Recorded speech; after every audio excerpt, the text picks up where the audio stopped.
Bonjour, je m'appelle Vicky Katharina Mouzadi, je suis styliste modéliste de l'Angola.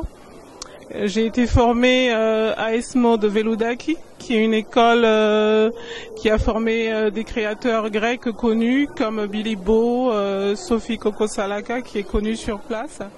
Je suis en Angola, j'ai participé à des grands événements du pays comme Moda Luanda, Angola Fashion Week. Et aujourd'hui, je suis à Paris, à la Bois Ethnique. Je pense que venir parmi une diversité de stylistes, c'est une très bonne chose, ça permet de nous connaître. Et ensuite, de voir la créativité des autres. J'ai un style très structuré. J'aime la symétrie.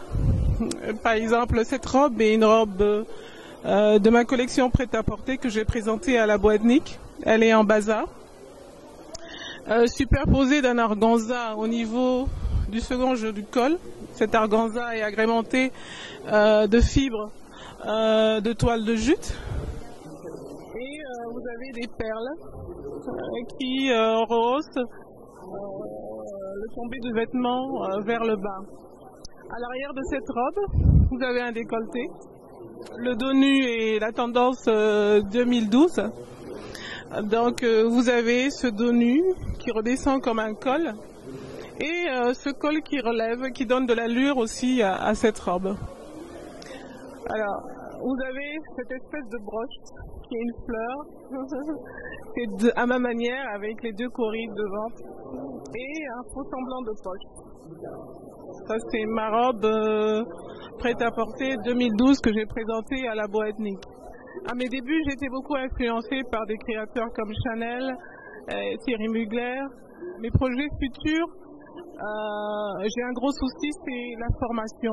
Vous savez, nos aînés de la mode ont énormément fait pour pouvoir s'exprimer en Afrique, aux États-Unis, donner une opportunité à leurs compatriotes ou à leurs frères noirs.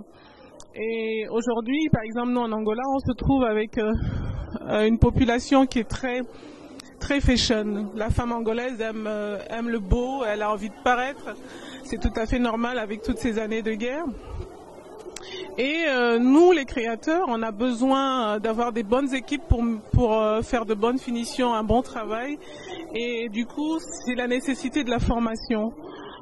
Donc mes projets à venir, c'est pouvoir avoir un soutien pour pouvoir former et avec des organismes, avec ceux qui réalisent des manifestations, stimuler le jeune Angolais à apprendre ce métier qui est aussi difficile et trouver une solution pour le manque qu'il y a dans ce pays parce qu'il y a une population, il y a une envie, la femme est belle, la femme est fashion.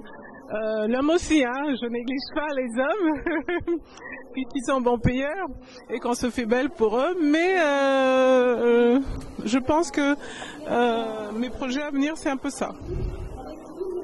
Voilà.